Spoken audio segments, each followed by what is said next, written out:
This is Pet Life Radio. Let's talk pets.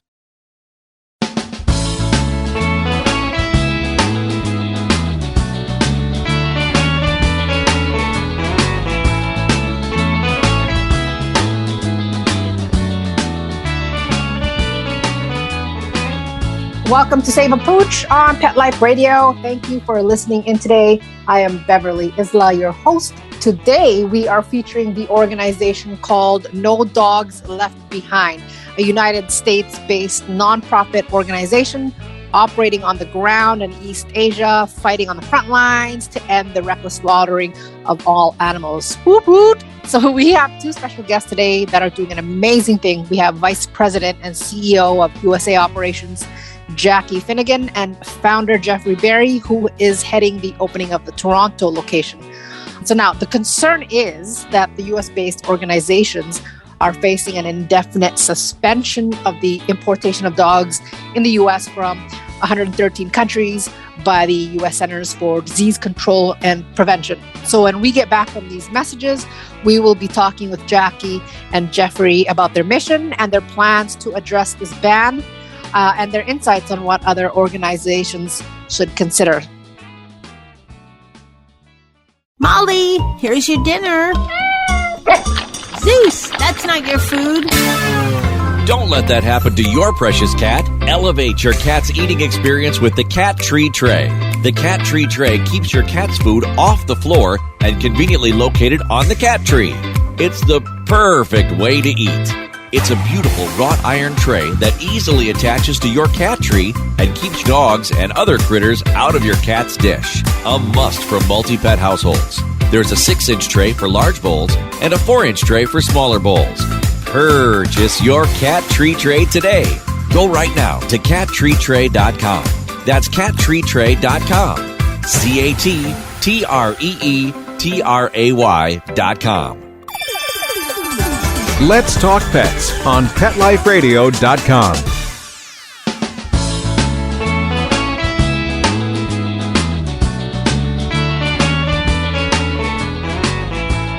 Welcome back to Save a Pooch. We are talking with Jackie Finnegan and Jeffery Beri from the organization No Dogs Left Behind. Thank you for talking with me today, and most importantly, for the hard work you guys do in East Asia. Probably one of the most difficult missions of rescuing dogs, in my opinion. And Jeffery, I read your story on your website, and I just commend you for the scale of rescue mission you've done over there. So could you highlight what was it about the situation there that made you commit to it? Well, first, it's a pleasure and honor to be on your show. I believe that it's all of our fiduciary responsibility to focus on sustainability, and that really was the start of my mission. And I love dogs. I love dogs more than any other animal. I love all animals. And there was just so much going on in East Asia and so much reckless slaughtering of animals in East Asia and all around the world, for that matter. I felt it was a responsibility to take it upon myself and go see and fight the fight in the front lines in ending what is called the dog meat trade. And that's what we do. We fight the fight on the front lines to end the dog meat trade, to end a festival called Yulin. But the bigger picture is we're fighting for global animal welfare laws. Yes. Global animal welfare laws are in order now. The world has been brought to its knees by this global pandemic, and that stems from reckless slaughtering of animals. Wow. Yeah, that is a heavy, heavy environment. I don't know too many people that do it. So thank you for being able to do that. Now, you guys have a very thorough approach to rescue called the 5 pillars. Can one of you guys touch upon that, or both of you guys? Well, I'll take the first part, which is why I'm on the front lines. The emergency response is our forte. And what we do is, so there's 5 pillars of success: emergency response, shelter management protocols, the second pillar. The third is educational awareness. The fourth is legislations of law. And the most fun, and why we're here, is getting these survivors that were destined for slaughter into their forever loving homes. So while rescuing is important, getting them into their homes is the final stage.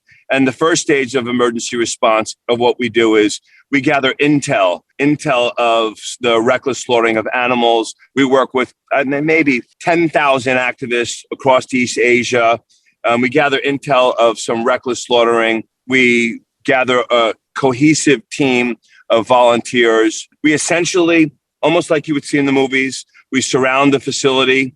Oh, wow. Then we bring in police, we bring in government officials, we bring in the mayors, the villagers, and we issue a shutdown.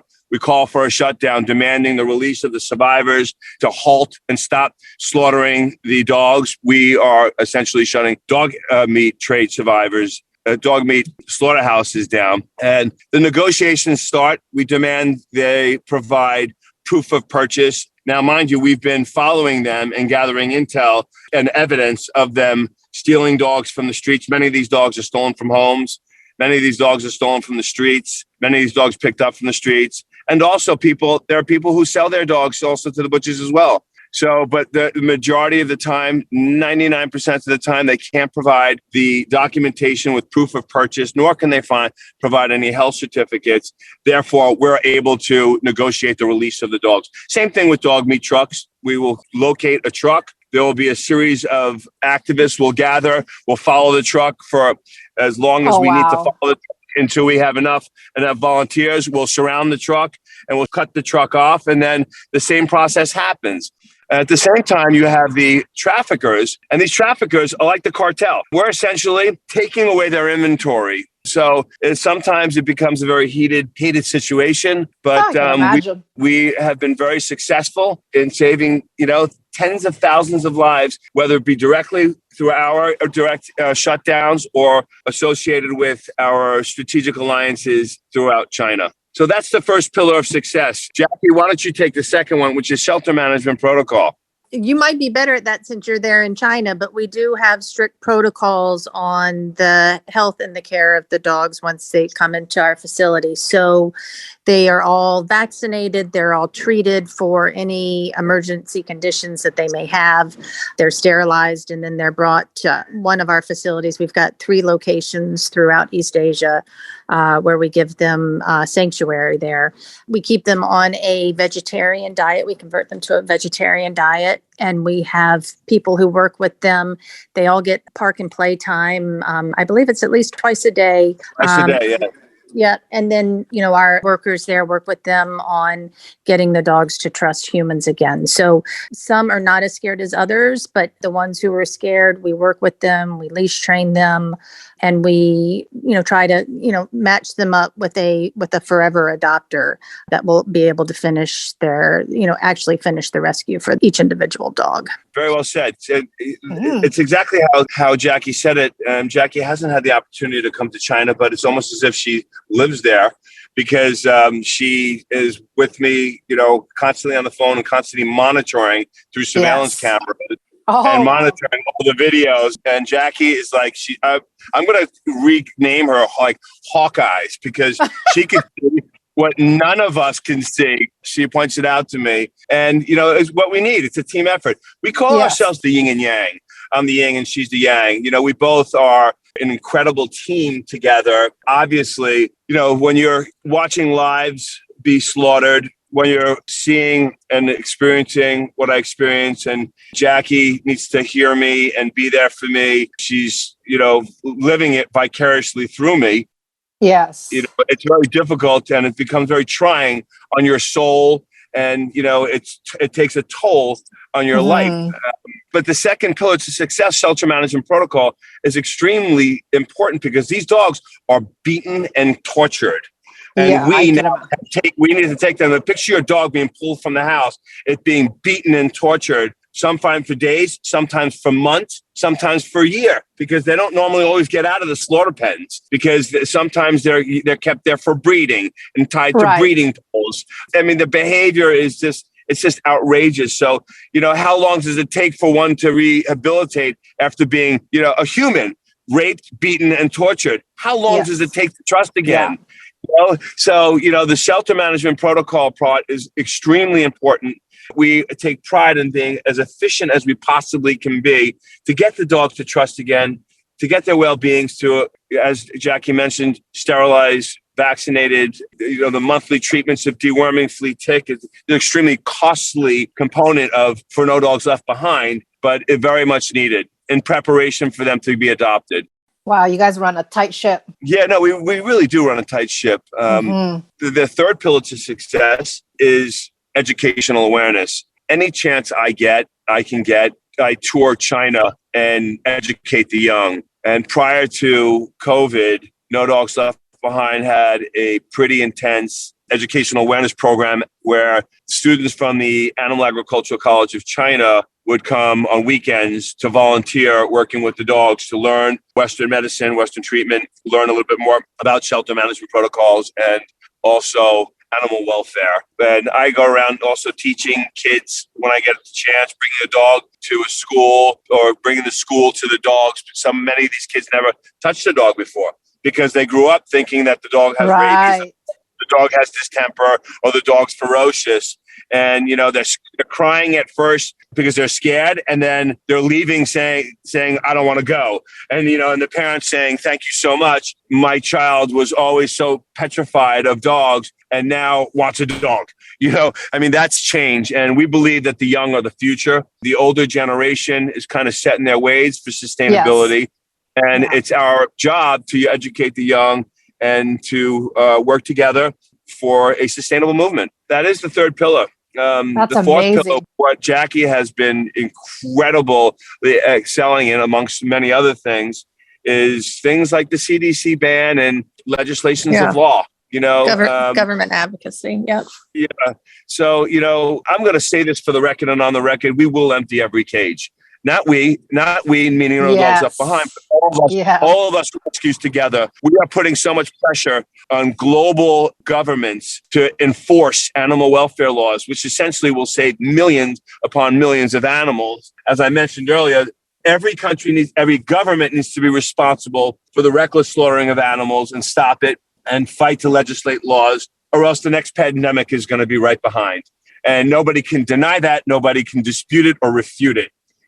So the legislations of global animal welfare laws are a huge initiative for us and something that I hope Jackie and I can combat, face to face with government officials and provide them with the information that they need in order to make that happen. I would like Jackie to touch base on the CDC ban. Jackie has been working firsthand with the coalition, organizing the coalition, and providing factual information that we hope that, in the near future can possibly overturn this ban. So, Jackie, maybe you want to touch base on that? Sure. Yeah. And I did want to say one other thing before I get into the CDC, but we do see change starting to happen. So when you look at Indonesia and you look at South Korea, two big dog meat countries who have taken a stance against it. So the momentum is there. So we're just trying to keep the pressure on. And part of the educational component is educating the young and the culture there in East Asia, but also making citizens throughout the entire world aware of the practice and putting global pressure on these countries to let them know that it's not acceptable. So, so that's sort of how the government advocacy and the education sort of ties in.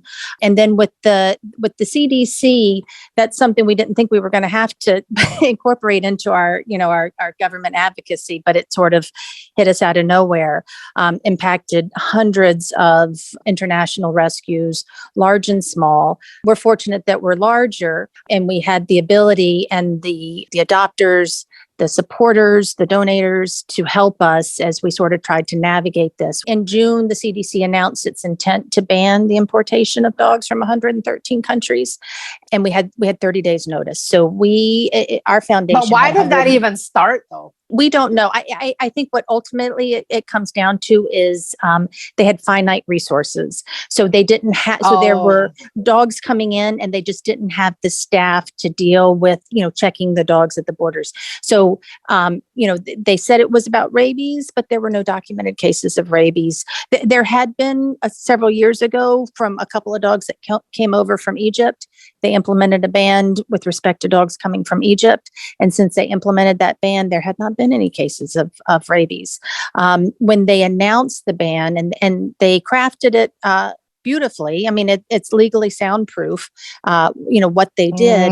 But as soon as they announced it, it was very unfortunate because a dog did come over from another country, not Egypt, that did end up testing positive for rabies. So that sort of helped them put their heels in the sand and stay put and their decision. I do think ultimately they will open up the borders, but I think we're looking at 2 to 3 years.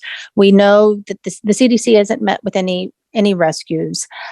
We do know that they are in the process of proposed rulemaking. They're going to propose a rule for the importation of dogs.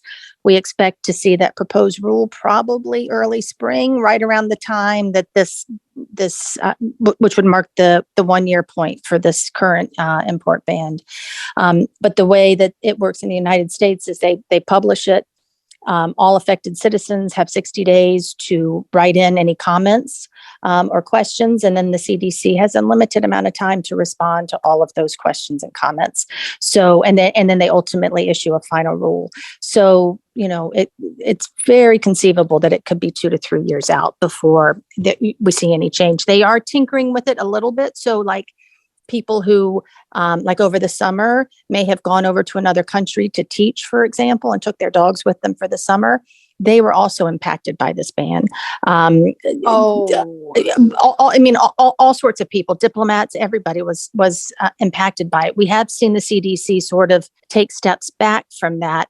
And now they've changed it so that if your dog had a rabies vaccine in the United States by a United States veterinarian, this ban doesn't impact them regardless of what country they've been in. So we've seen them sort of scaling back a little bit, but with respect to rescues, there's been nothing that has really helped us at all.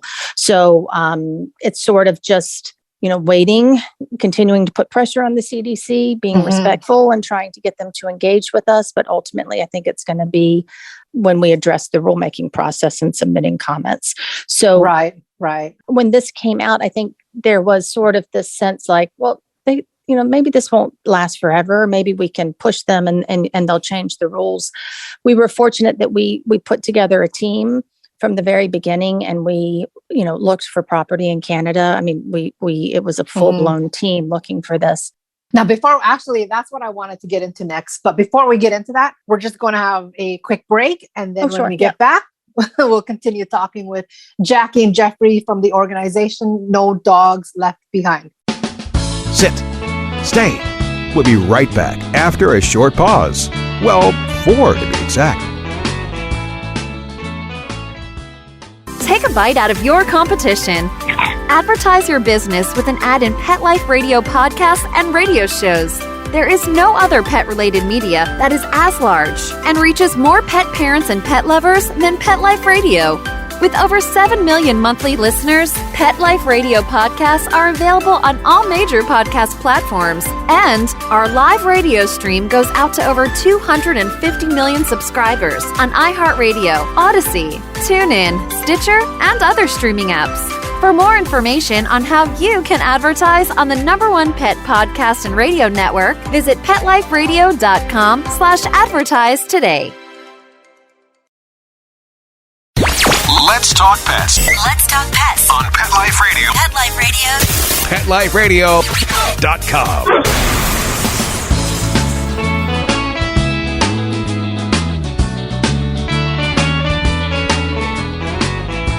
Welcome back to Save a Pooch. We are talking about the organization No Dogs Left Behind with CEO Jackie Finnegan and founder Jeffery Beri, who helped keep it running. Jack, you gave us so much information about the ban, and I just never realized to what extent it's been. So it's not only humans that have bans for traveling, but since that ban, I'm sure all the organizations are just kind of scrambling to figure out what to do. I mean, there are exemption permits, which will be probably really hard to get. And there's very limited ports entry. And you did mention before the break that there's 2 to 3 years before anything changes. Well, that's what we expect. Yeah, that we expect it to be about that long. So, dogs that come into, so say, for example, Canada or Mexico or a country that's not deemed a high-risk country, If they stay in those countries for 6 months, they are then legally allowed to come into the United States once they have been in a non-rabies place. So it's not like they can never come over, but they do have to stay somewhere else for 6 months. So, we secured a sanctuary so that we can have our dogs there. We're also working on a whole foster network. Like I said in the last piece, like there's over 100 different international rescues.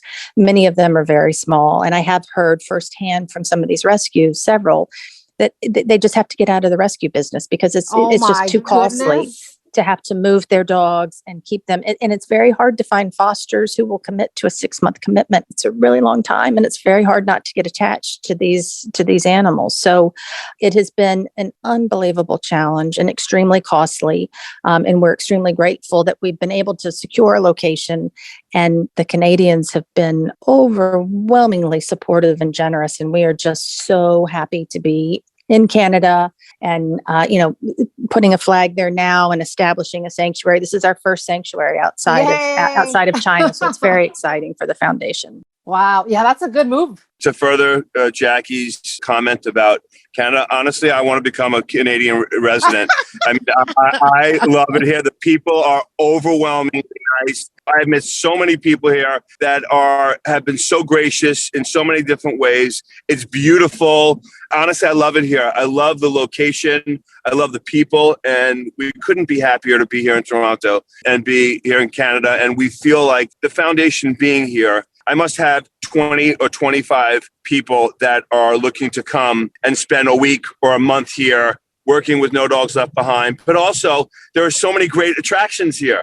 It's whether it be skiing, hiking, we're literally in a nature preserve. So the moons are all aligned and everything happens for a reason. I do feel bad for the other rescues, and we are reaching out and providing the support that we can to give them so that they don't fold, whoever that reaches out and wants to. Our doors are open. It's not just for No Dogs Left Behind, but we're looking to support other rescues as well. That's awesome. That's awesome that you have the bandwidth for that. We do. We're very fortunate. Yes. Where are you guys in the city exactly? Or outside the city, I should say? Scarborough. Scarborough. It's near the zoo. It's right near the zoo. Oh, okay. We are literally right near the zoo. It's a complete nature reserve. There was just a snowstorm the other 4 days ago, and we had 15 volunteers, and we were out on a hike with all the dogs. Everybody grabbed a dog, and we went for a hike. It's just really incredibly beautiful. I'm in. I'm gonna go visit. I'm signing you up. Please do. Yeah, the last pillar to success, not to take you off. Jackie, do you have any more comments? My only one comment is, to further to the CDC ban, is the way that they handled this was so incredibly disappointing. We, as an international rescue leading the march and shutting down the dog meat trade in East Asia, we have extensive experience on how this needs to happen, where they don't create a black market, which essentially they are doing, okay? And there are ways to do this where they didn't have to shut the border down and essentially, as Jackie was saying, putting other rescues out of business, issuing death sentences to dogs because now those dogs can't be saved. Right. They should have come to us and sat down and said, hey, listen, we're going to do this. Do you have any feedback or can you work with us in a solution? And working together with a solution is really what we should be striving for. Yes. Okay, globally. So that's my only words to end that part of the CDC. It's incredibly disappointing, and I hope that down the road they do come to us and sit down with us and say, hey, listen, we need to sit down and we want to learn, gather your thoughts and see how we can all work together. If I can just take 2 seconds just to explain about that. If the real cause or the concern of the CDC is rabies, there's a very easy way to solve for that, and that's a rabies titer. And all of our dogs have rabies titers. So, and that shows immunity to rabies. So that's the first thing. And then to explain about the black market, I just want to make sure that people who are listening can understand this. What happens when you close the border down, where there's a demand for dogs and there's bad actors, they will move those dogs into the country, but they'll do it under the radar and they won't do it by legal means. So then in that situation, the U.S. government doesn't have its sights on the dogs at all. They're not even on their radar. So dogs are going to be coming in, presumably, and they don't even know where the dogs came from. So your risk of bringing in sick dogs or dogs with zoonotic diseases skyrockets. You don't even know what you're looking for because they're coming in under the radar. Right. Whereas if they had just taken the position of, if it's really rabies that we're concerned about, let's require a rabies titer. And it can only be done by a certain lab, and we can verify those results. And if your dog is immune to rabies, then they're welcome into the United States. And then you have a nice, clear documentation of where the dogs have come from, that they're immune to rabies, and you've solved for the problem. But they've actually created a much worse problem, in my personal opinion, by doing it this way and ignoring the experience of reputable rescues who have been through this and who could have offered solutions before they did this. Yeah, very good point. Well said, Jackie. Well said. Now, you see, that's the yin and yang. Clearly. The Jackie and the Jeffrey. Clearly, this could be the Jackie and Jeffrey show. All right. What's your last and fifth pillar? This is the one that, for me, this is what heals my soul. I witnessed the atrocities, dogs being blowtorched, skinned alive, severed in pieces, pulling them out of cages, dead, holding them and telling them that it's okay. They're going to a better place. And then there's, the ones that I can't save are really what haunts you. But it's when you have a dog that's virtually in pieces in many different ways. You treat them, rehabilitate them, and you get them into their homes. And they were at one point ferocious or one point deathly sick. Getting them into the forever loving homes is so incredibly important to me in healing my soul. But also, these dogs walk the streets as ambassadors for the movement. They all walk the streets and tell a story. And every adopter shares their story. And every adopter comes to us, or foster comes to us and say, I cannot believe how many people don't know that this even exists. So, and Jackie has been fundamentally, strategic in building our foster and adoptions team, single-handedly taking it from little mama and papa and scaling it up. And this is incredibly important. What we say is, you adopt one life, you save not one life, but two. Because once we can get one dog into a home, we free up space to save another dog. Right. We can't continue to save dogs and just hoard them. We need to treat them, rehabilitate them, and get them into homes. So that is probably, to me, next to educational awareness, the most important part. And I'll let Jackie take it from here, as Jackie, again, fundamentally has taken the foundation to a higher level for fosters and adoption. Well, and I will say, and thank you for that, Jeff. On that note, we're not an adoption agency, right? So it's the fifth pillar of our 5 pillars of success. Mm-hmm. And it's a core component. And what Jeff says about them being, each one of the dogs that we bring in, whether it's Canada, the UK, the United States, they're ambassadors for the movement. The movement is to end the dog meat trade. And so every dog that we're able to get into a home that walks the streets is a testament to the movement. So our goal is to save as many as possible, but we recognize one dog out of the dog meat trade doesn't solve the problem. It's a much bigger problem, and it's a systemic problem that we're acting on. So, and with respect to fosters and adoptions, our commitment to the dogs doesn't end once we find them, an adopter. We work very hard to match them to make sure it's successful, but we are always there. Adopters and fosters always have a direct line of communication with anybody. We are always the safety net till the very last breath of any and every one of our dogs that are here and outside of, both in China and also outside of China. So we take that part, and our commitment to the dog lasts long after we get them outside of China or East Asia. I'm sorry. Wow. Yes. As I said, very thorough approach to rescue you guys are taking on. Yeah. That is so hard. That is so heart moving. Thank you so much for you guys' work. Now, before we end the show, what quick advice do you guys have for organizations that may have to fold because of this ban? Can I take a second first before that? Before we end the show, what's really important is in order for No Dogs Left Behind to continue growing and scaling and becoming as sustainable as possible, we need more volunteers. We need more fosters. We need more adopters. We need donations. We need volunteers. It doesn't have to be a volunteer that, comes to the shelter. You could do volunteer from home too, but we say it takes a village and we need to grow the village. There's no one person that's going to end the dog meat trade.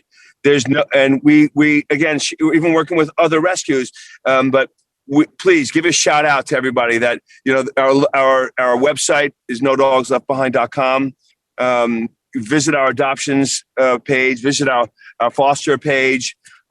Engage. We cannot do this alone. We need to do this together. I'll let Jackie answer the second part of that. And I will also say to listeners who want to learn more, we have lots of videos on our YouTube channel and our Instagram and Facebook. So we try to keep information on there as current as possible. And we have a lot of videos where you can actually see a dog from when Jeff has saved them all the way to when they end up in their forever loving home. And to see the transformation of these dogs is nothing short of remarkable. So with respect to other organizations, I always make myself available. We are in the process of moving. When the CDC made their announcement, we had 120 dogs that were adopted out. It had been adopted, but we were unable to move.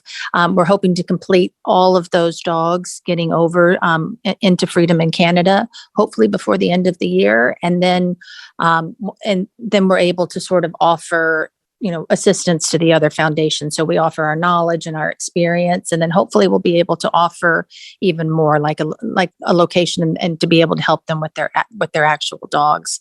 Right. So again, we work together collaboratively.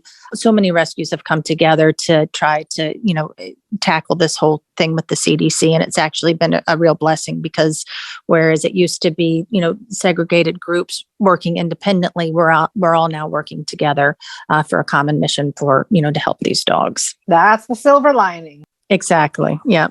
Mm-hmm. And maybe you guys will have a sixth pillar at some point soon. Yeah. Helping other rescue agencies. Yeah, I like that. I like that a lot. Well, we are out of time, and I really appreciate you two coming on today. And thanks to our show producer, Mark Winter, for making the show possible. Please do check out their website and social links on the show page. Share their YouTube videos and get updates on their work. If you have any questions, comments, or ideas for a show, please email me at beverly@petliferadio.com. So until next time, spread animal compassion. Let's Talk Pets, every week on demand, only on PetLifeRadio.com.